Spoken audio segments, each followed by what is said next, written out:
Já, komið sæl. Ég ætla að segja ykkur frá rannsókn sem eiginlega í vinnslu.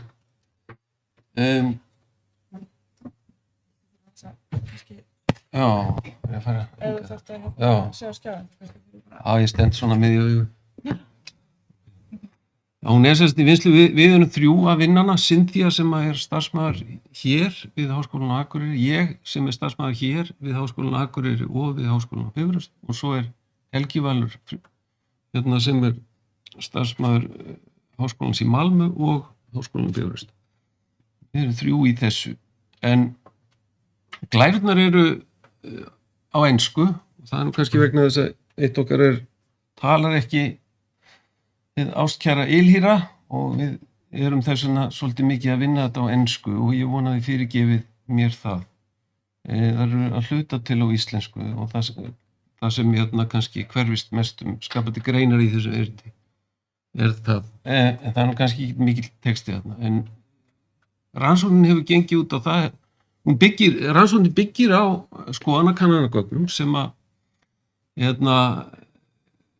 gerð þessi skoðanakönnun gerð með reglulegu millibili meðal fyrirtækja á öllu landinu og þetta samstarf allra landshluta samtaka utan höfuðborgarsvæðisins og byggðastofnunar sem gerir þessa könnun mögulega og við náum við erum í rauninni, þetta í rauninni þýðisrannsókn, við teljum okkur vera að vinna með tæmandi lista fyrirtækja á landsbyggðunum.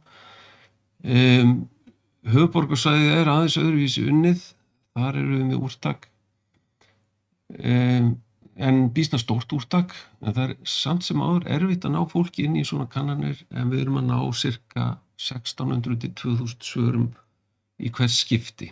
Og við erum búin að framkvæma þessa könnun í 3 gang, en ég eingöngu að nota eina könnun í þessari úrvinnslu.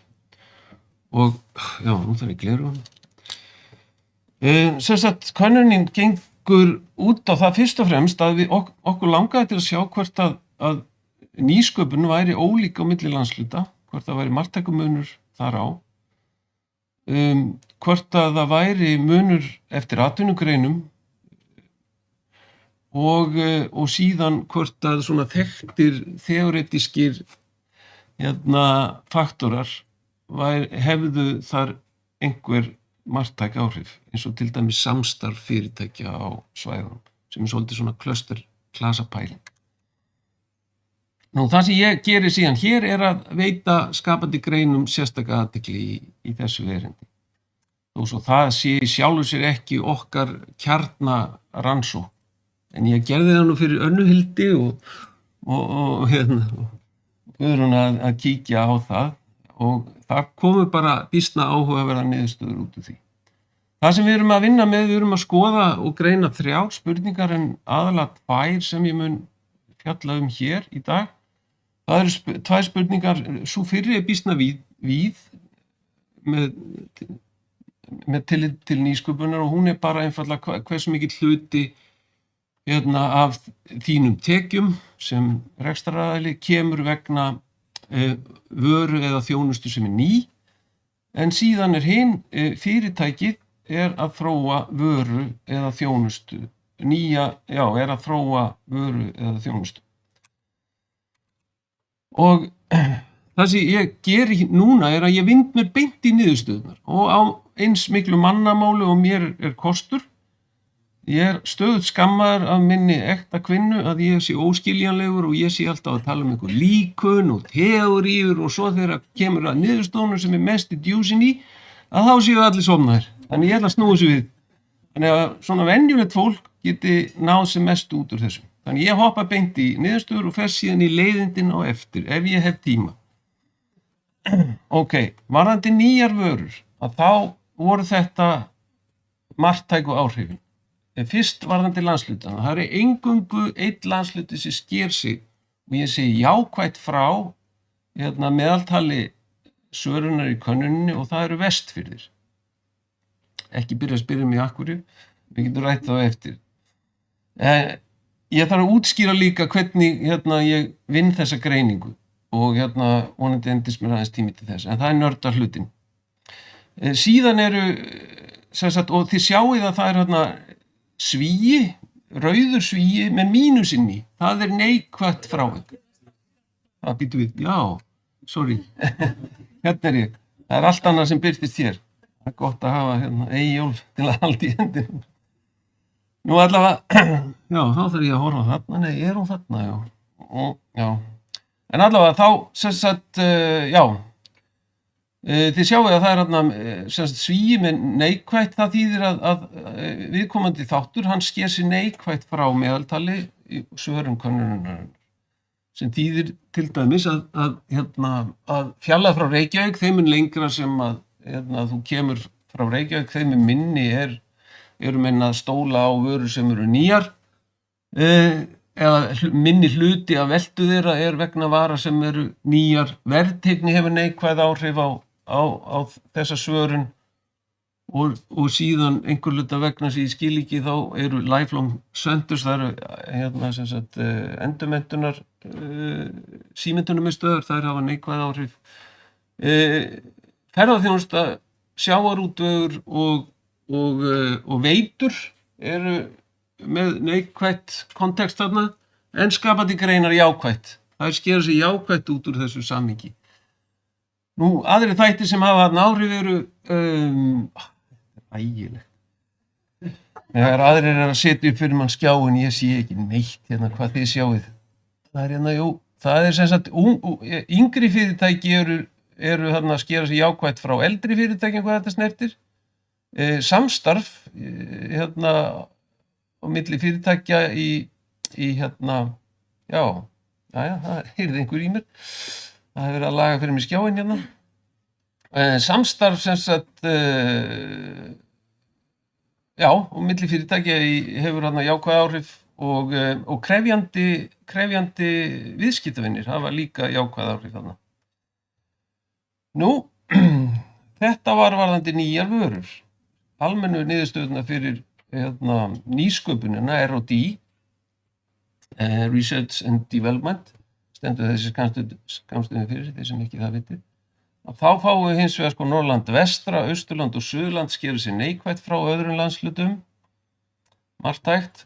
Yngri fyrirtæki eru meira í nýsköpun, samstarf á milli fyrirtæki hefur jákvæð áhrif í nýsköpun og krefjandi viðskiptavinir. Og þarna sjáum við stuðningskerfið, já, og það var eiginlega kjarni, kannski einn af kjörnum þessar rannsóknar var að skoða hvort að stoðkerfi atvinnulífsins væri að virka og við spurðum út í ýmislegt, bæði þjónustu atvinnuþróunarfélagana eða landshlutasamtakana og uppbyggingarsjóðs sem hefur verið aðeins til umræðu í fyrri erindum og annarra sjóða og við sjáum að enga ráðgjöf hefur jákvæð áhrif á nýsköpun. Regional Development Fund þarna uppbyggingarsjóðurinn og svo aðrir sjóðir hafa líka marktæk jákvæð áhrif á nýsköpun. Nú síðan eru sem sagt fisheries, sjávarútvegur og knowledge-based industry, það þekkingadrifin þekkingadrifnar atvinnugreinar og opinber þjónusta skera sig jákvætt fram úr frá meðaltalinu. En þarna detta ekki inn skapandi greinar, en nota bene ég kem betur að því síðar. Þær eru þarna samt, en það ástæði fyrir þær detta ekki inn í þetta lokamódel og það áhugaverð skýring. Vindum okkur nú aðeins nánar í bara meðaltöl svara skapandi greina. Fyrst ef við skoðum hvað voru margir sem tóku þátt. Það voru 94 sem skilgreindu töldu sig til skapandi greina, en það voru rúmlega 1600 svör í það heila. Og vissulega hefði maður vilja hafa fleiri svör, en þetta gefur samt alveg þokkalega vísbendingar fyrir hvernig staðan almennt. Skapandi greinar 94. Já. Nú, ef við skoðum fyrst spurninguna einmitt varðandi nýsköpun, R&D, þá lenda skapandi greinar efst. Það hæsta hlutfalli og þið sjáu að rauða súlan er landsbyggðin, bláa er landið allt og mismunun ætti þá að vera höfuðborgarsvæðið en takið eftir að höfuðborgarsvæðið var ekki það voru ekki margir sem meðal þátttakenda á höfuðborgarsvæðinu sem skilgreindu sig til skapandi greina. Þannig að það er ekki alveg hægt að yfirfæra þennan mismun beint yfir á höfuðborgarsvæðið en ágætlega yfir á landsbyggðinni. Þannig að þarna segir niðurstaðan það næst í 60% af þeim sem teljast þetta skapandi greina sem segjast vera stunda nýsköpun.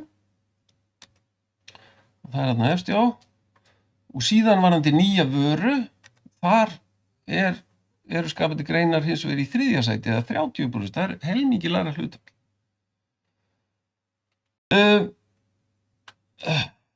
Já, síðan spurðum við líka út í það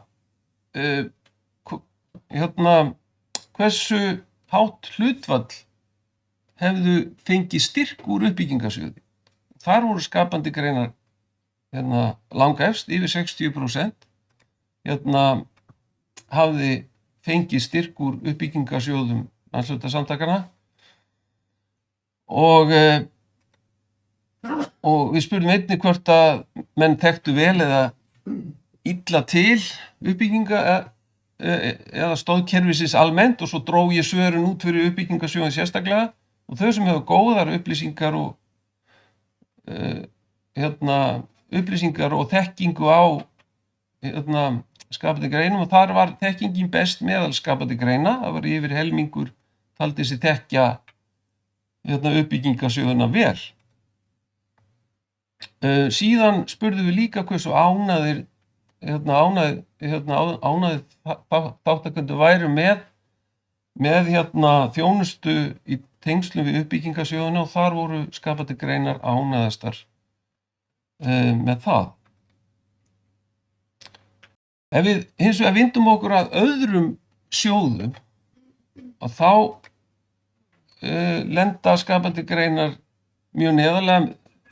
Yfirleitt eru menn að þiggja mjög lítið úr öðrum sjóðum af þeim sem svöruðu og skapandi greina voru þarna, það voru rétt rúmlega 10% sem hafði eða 12% sem hafði fengið úr öðrum sjóðum á móti 64% úr uppbyggingarsjóðum. Síðan varðandi hvort menn þekktu til annarra sjóða, þar voru eingöngu 30% skapandi greina sem töldu sig þekkja vel til annarra sjóða á móti 52% til uppbyggingarsjóða. Og svo ánægjan, þeir sem voru ánægð, þetta á ekki vera mjög ánægð. Þeir sem voru annarkvæmt frekar eða mjög ánægðir voru 42% með þjónustu annarra sjóða og viðtökur þar, en þarna voru 63% gagnvart uppbyggingarsjóðum. Þá er ég búið með svona það sem ég get kallað skemmtilega stöffið. Þannig þið sem nennið ekki að vera í leiðindunum, þið farið bara fram og náðu einhverju kaffi og svona kjaftið og ég fyrir í nördadraslið. Og þá er það svona fyrst fræðilegu bakgrunnur, hann er ennþá frekar rýr hjá okkur, við erum ennþá að vinna í honum en það eru helst þessar kenningar að í stærri samfélögum að þar er meira bæði nýsköpun og svona fjölbreytni yfirleitt bæði vöru og menningu og þess háttar og eins nálægð við háskóla, hún á að vera frekar örvandi fyrir nýsköpun og samkvæmt teóríunni og síðan ætlum við að vinna frekar með svokallað Canvas-módel sem tengist meira þá viðskiptafræði hluta þessara fræðavingil sem við munum beita í þessari grein við vinnslu á henni. En ég ætla ekki að liggja lengi yfir þessu. Könnunin er sem sagt, eins og ég sagði áðan, hún hefur verið gerð þrisvar á öllu landinu. Hún var gerð fyrst 2013 á Vesturlandi, þar sem ég starfa fyrir landshlutasamtökin, fyrir samtök sveitafélaga á Vesturlandi og síðan fórum við með hana út fyrir allt landi 2018, gerðum við hana aftur 2019, svo 22 og þetta voru 22 gögnin sem ég var að segja ykkur frá og svo munum við framkvæma nýja strax eftir áramót. Þannig að við ætlum að reyna að halda þessu áfram eins lengi og okkur það unnt, en það eru ýmis ljón í veginu varðandi svona skoðanakannana möguleika til þeirra eins og kom hérna fram áðan þá tölum við þreyta í fólki almennt að taka þátt í svona könnunum. Veit ekki hversu lengi við getum nýtt okkur velvild almennings til þess að taka þátt í könnunum, en þær eru okkur mjög mikilvægar til þess að vita hvert við séum að gera rétt varðandi allt þetta, til dæmis úr því ég að tala stóðkerfi atvinnulífsins að þá þetta einmitt liður í því að reyna að meta og átta sig á því hvað við erum að gera rétt og hvað ekki. Nú það sem aðferðafræði þessari greiningar sú að við náttúrulega höfum mestan á að sjá hvort að það væri sem sagt einhver landfræðilegu munur á nýsköpun eftir landshlutum. Og þá það sem ég geri að ég keyri fyrst módelið eingöngu með landshlutabreytum, síðan keyri ég það aftur með breytum fyrir það sem ég bæti við öllum atvinnugreinum og dreg það út til dæmis eins og skapandi greinar og síðan að lokum þá bæti ég við öðrum þekktum teoretískum skýringaþáttum eins og samstarfi önnur fyrirtæki, verðteygni, krefjandi viðskiptavinir og allt þetta og svo stóðkerfi atvinnulífsins. Þannig ég keyri þetta í rauninni 3 sinnum og við sjáum til dæmis, ég veit ekki hvað margir kunna lesa úr svona töflum, en við sjáum eru dálkar fremst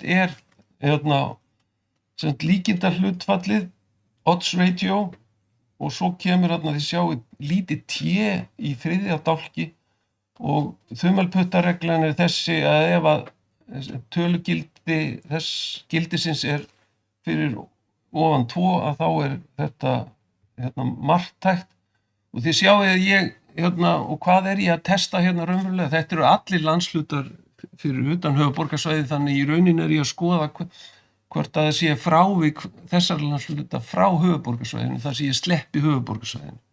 Og þið sjáuð að öll T-gildin það eru 2 mínútur eftir, ég næ ekki nördast mikið og þið sjáuð að öll T-gildin nema fyrir Suðurnes eru marktækt mínus marktæk sem þýðir að þau eru með marktækni, neikvæða marktækni, þau eru sem sagt lakari heldur en höfuðborgarsvæðið marktækt öll nema Suðurnes þarna.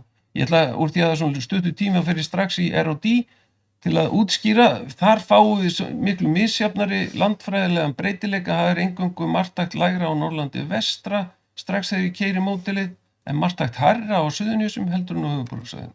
Svo bætum við atvinnugreinum og þá sjáum við creative industries sem eru skapandi greinar, það næst neðsta línan, að þá er sem sagt R&D marktækt hærri heldur en í öllu safninu. Það ekki fyrir að ég bæti öllum öðrum skýringaþáttum eins og til dæmis uppbyggingarsjóð að marktæknin hverfur. Það segir okkur það að marktæknin sem var á undan, sem sagt að skapandi greinar voru marktækt hærri heldur en aðrar atvinnugreinar í nýsköpun og þið sjáið á stuðlunum að hann langstæðstur í öllu safninu, öllum niðurstöðunum 2,63 sem mjög stórt, sem svo hverfur þegar ég bæti við öllum öðrum skýringaþáttum og þetta segir mér það hvað við segja, blind túlkun á þessum niðurstöðum segir mér það að ef að uppbyggingarsjóða nyti ekki við, þá myndi nýsköpun í skapandi greinum leggjast af. Takk fyrir.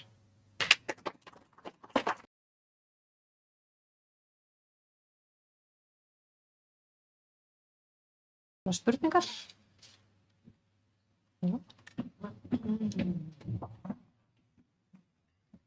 Allir kjattbít? Nei, takk kærlega fyrir þetta, ótrúlega gaman að sjá þetta og sýnum hvað mikilvægt að við séum komið rannsóknarsetur skapandi greinar sem að augra byggðaþróunarsetrinu til að fara og skoða skapandi greinar í þessu samhengi. Ég aðeins velti fyrir mér að þetta er dálítið stór framsetning og kemur inn á þessi togstreitufræði líka sem aðeins verið að fjalla en sko varðandi uppbyggingarsjóðina af því þar skiptist þetta dálítið í annars vegar menningarstyrki og hins vegar atvinnuþróunarstyrki. Hvernig eru tölurnar úr uppbyggingarsjóðunum teknar inn í þennan nýsköpun og þátt í skapandi greinum? Já. Já, þú ert að, já. Ég er að spáði sko af því ég velti svo mikið fyrir mig því ég er að skoða þetta af hverju svona mikill munur á menningunni og atvinnuþróuninni af því að skapandi greinar eru þarna báði megin og ég er að pæla í hvoru megin fá skapandi greinar úr uppbyggingarkerfinu. Já, ég er ekki alveg viss ég skilji spurningunni, ég ætla að reyna að svara henni samt, eins og ég held að ég skilji hana.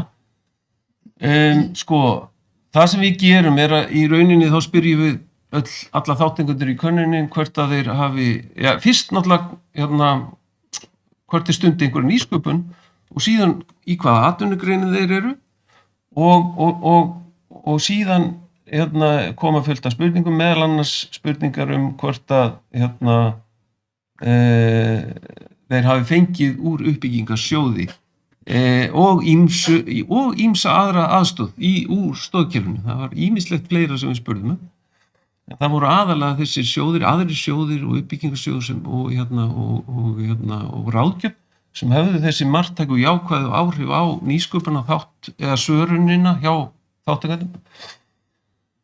Og þeir sem að í rauninni sögðust að fengið úr uppbyggingarsjóði, þeir voru langlíklegastir til þess að svara því til innan skapandi greina að þeir væru í einhverri nýsköpun. Ég veit, svarar þetta spurningunni? Ég var að spáði hvort það munur á hvort þeir eru að fá úr atvinnuþróuninni eða menningar hlutanum. Nei, ég ger ekki greinamun á því hvort að því að hún var ekki með mikrofón, hún spurði hvort að veri munur á því hvort að þeir fengju úr atvinnuþróunar hlutanum eða menningar hluta uppbyggingarsjóðana. Fyrir þá sem það ekki vita, þá eru þessir uppbyggingarsjóðir svolítið tvískiptir af sögulegum ástæðum einhverju leyti, vegna þess að við vorum með menningarsjóði land allt, svo kemur uppbyggingarsjóðurinn til og það var áhugi stjórnmálamanna að skella menningarsjóðunum inn í uppbyggingarsjóðin, en þá vildi fólk í skapandi greinum passa upp á að það yrði ekki undir í, eða svona, já, myndi hverfa einhvern veginn inn í stóru myndina. Þannig að það var slegin svona, það var, menn, já, eru með þetta aðskilið, atvinnulíf og svo menningarlíf, skapandi greinar. Það alveg tveir tvískiptur uppbyggingarsjóður að þessu leyti getum við sagt. Skilur hvað Ég er með einu spurning, ég er alveg meira með hugleiðing. Já. Að því ég hef verið að vinna mikið eins og í sjávarútvegi og mér finnst eiga sér stað rosalega mikil sköpun þar og þar hafa fyrirtækin haft mikla peninga til þess að koma með ákveðna, já, bara að borðinu og við sem hefum verið í þá rannsóknum og þróun hefum fengið að njóta þess. Ég bara hugsa svona með svona, þegar maður fer í svona verkefni, bara skapandi greinar versus nýsköpun og svona hvort að hversu vel fólki bara fattar, þú veist, hver munurinn á skapandi greinum og við stundar nýsköpun. Og svona, þetta eru bara mínar hugleiðingar, þú þarft ekki að svara þessu. Ég er bara að hugsa að því ég sá að oft var sjávarútvegurinn svo neðarlega og það hefur oft sér stað svo mikil. Neðarlega? Eða stundum var hann. Já, stundum. Hann slæður reyndar margtækt út jákvætt, Það komir reyndar aðeins á óvart. Já, kannski þarna, já. Í R&D, það gerði það í stóra módelinu. Já. En ég fór bara að hugsa svona þessar skilgreiningar, svo núna maður fann að tala mikið kannski bara verðmætasköpun og svona, þú veist, þegar maður að spyrja beint inn í fyrirtæki og annað, hvort fólk bara átti sig á, þú veist. Já, við erum auðvitað alltaf að berjast við þetta í svona bæði könnunum og öðrum rannsóknum að við auðvitað erum alltaf að glíma við þessa óvissu, fólki örugglega að skilja okkur rétt, hvaða merkingu leggur fólk í orðið nýsköpun? Og sumir, við vitum að það fullt af fólki, sérstaklega í minni fyrirtækjum, vítt og breitt landið, sem að gerir frekar lítið, það eiginlega dregur meira úr því finnst oft eins og það sé ekki nýsköpun þegar það er samt í nýsköpun, sko. Þannig að fólk er pínu, svona eiginlega tregt til að hoppa eða viðurkenna að þeir séu raunverulega að skapa. Og líka til dæmis eins og með þetta svona triple helix líkani, hvað það hefur verið svona allir farnir að viðurkenna hversu árangursríkt það er til nýsköpunar og varmætasköpunar. Það mætti kannski fara að yfirfæra það á eitthvað svona, sko. Já. Heyrðu, ok, takk. Takk fyrir þetta. Takk fyrir. Takk.